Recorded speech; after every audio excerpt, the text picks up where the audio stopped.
Good morning student. आज हम लोग हिंदी लिटरेचर का दूसरा अध्याय पढ़ेंगे जिसका शीर्षक है दादी माँ। यह एक कहानी है जिसके लेखक शिव प्रसाद सिंह हैं। लेखक दादी माँ के साथ बिताए हुए दिनों को याद करता है। इस कहानी के माध्यम से लेखक अपनी दादी माँ के से स्वभाव का भी वर्णन किया है तथा तत्कालीन परिस्थितियों का भी सजीव चित्रण किया है। क्या है कि दादी माँ के साथ बिताए हुए दिनों का भी चित्रण करता है तथा उस तत्कालीन परिस्थितियों का सजीव चित्रण करता है इस कहानी के माध्यम में। तो चलिए हम लोग पढ़ते हैं कहानी को। कमजोरी ही है अपनी, पर सच तो यह है कि जरा सी कठिनाई पड़ते बीसों गर्मी, बरसात और बसंत देखने के बाद भी मेरा मन सदा नहीं तो प्रायः अनमना सा हो जाता। मेरे शुभचिंतक मित्र मुंह पर मुझे प्रसन्न करने के लिए आने वाली छुट्टियों की सूचना देते और पीठ पीछे मुझे कमज़ोर और जरा सी प्रतिकूलता से घबराने वाला कहकर मेरा मजाक उड़ाते। मैं सोचता हूँ, अच्छा अब कभी उन बातों को न सोचेंगी। ठीक है, जाने दो, सोचने से होता ही क्या है। पर बरबस मेरी आंखों के सामने शरद की शीत किरणों के समान स्वच्छ शीतल किसी की धुंधली छाया नाच उठती है। तो इस पैराग्राफ में लेखक यह बता रहा है कि कमज़ोर हो गया है, जिसके कारण उसके मित्र पीठ पीछे मजाक उड़ाते हैं। मेरे शुभचिंतक मित्र आने वाले छुट्टियों की सूचना देते हैं और विपरीत परिस्थितियों से घबराना वाला कहकर मेरा मजाक भी उड़ाते हैं। ठीक, तो बता रहे हैं कि मेरे मित्र मुझे आने वाली छुट्टियों की सूचना देते हैं, लेकिन फिर भी विपरीत परिस्थितियों में घबराना वाला कहकर मेरा मजाक उड़ाते हैं। गर्मी, बरसात और बसंत देखकर थोड़ा अजीब सा लगता है। लेखक कुछ यादें भी जिसके कारण यह ऋतु अनमना सा लगता है। लेखक बता रहा है कि कुछ यादें हैं जिसके कारण यह ऋतु अनमना सा लगता है। ठीक, तो आगे देखते हैं आगे पैराग्राफ में क्या है। मुझे लगता है जैसे क्वार के दिन आ गए हैं। मेरे गांव के चारों ओर पानी ही पानी हिलोरे ले रहा है। दूर के सिवान से बहकर आए हुए मोथा और साई की अधगली घासें, घेवर और वन प्याज की जड़ें और नाना प्रकार की बरसाती घासों के बीज सूरज की गर्मी में खौलते हुए पानी में सड़कर एक विचित्र गंध छोड़ रहे हैं। रास्तों में कीचड़ सूख गया है और गांव के लड़के किनारे पर झाग भरे जलाशय में धमाके से कूद रहे हैं। अपने अपने मौसम की अपनी अपनी बातें होती है। आषाढ़ में आम और जामुन न मिले चिंता नहीं, अगहन में चिवड़ा और गुड़ न मिले दुख नहीं, चैत के दिन में लाई के साथ गुड़ न की पट्टी न मिले अफसोस नहीं। पर क्वार के दिन में इस गंधपूर्ण झाग भरे जल में कूदना न हो तो बड़ा बुरा मालूम होता। मैं भीतर हुड़क रहा था, 2-1 दिन ही तो कूद सका था, नहा धोकर बीमार हो गया है। हल्की बीमारी न जाने क्यों मुझे अच्छी लगती है। थोड़ा थोड़ा ज्वर हो, सर में साधारण दर्द और खाने के लिए दिन भर नींबू और साबु। लेकिन इस बार ऐसी चीज़ नहीं थी। जड़ तो चढ़ता ही गया, रजाई पर रजाई, और उतरा रात 12 बजे के बाद। तो इस पैराग्राफ में लेखक अपनी यादों को शेयर कर रहा है।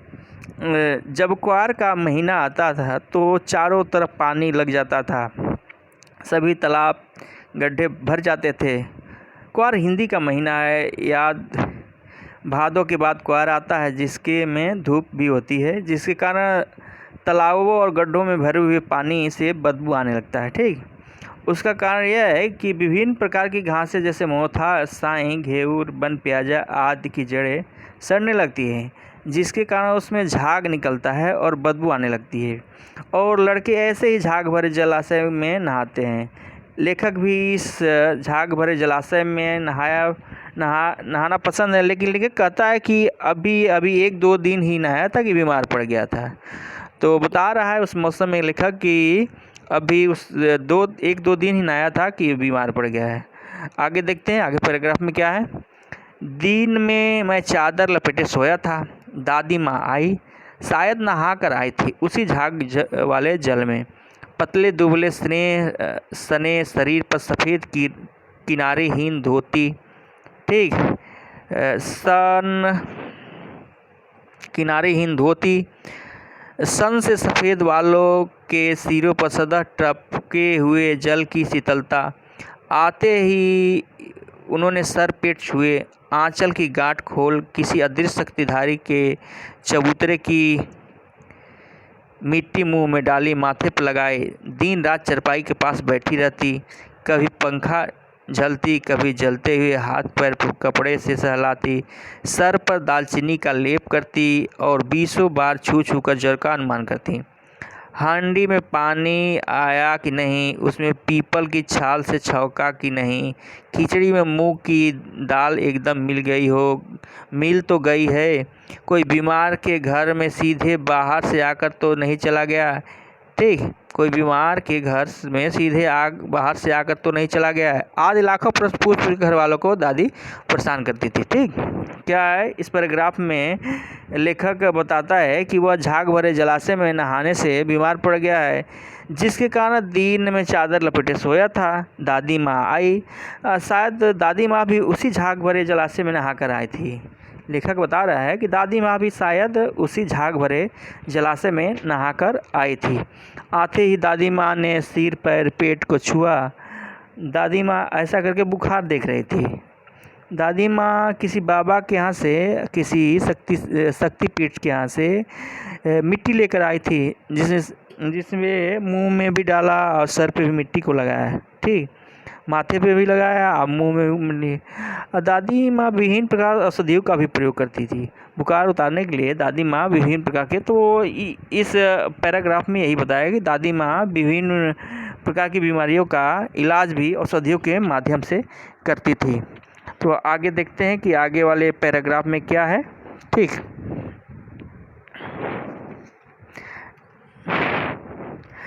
तो दादी माँ को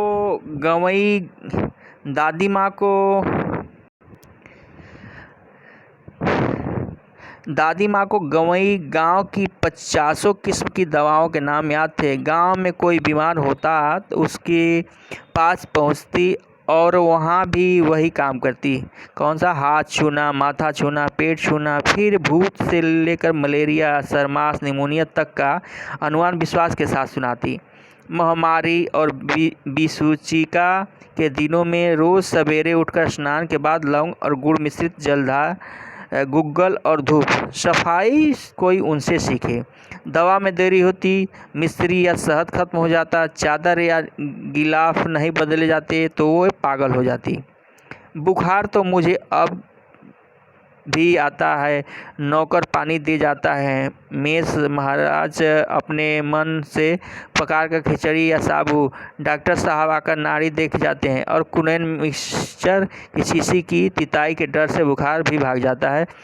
पर न जाने क्यों ऐसे बुखार को बुलाने का जी नहीं होता। दादी माँ को गंवई वाली अनेक दवाइयों के नाम याद थे, औषधियों के नाम याद थे।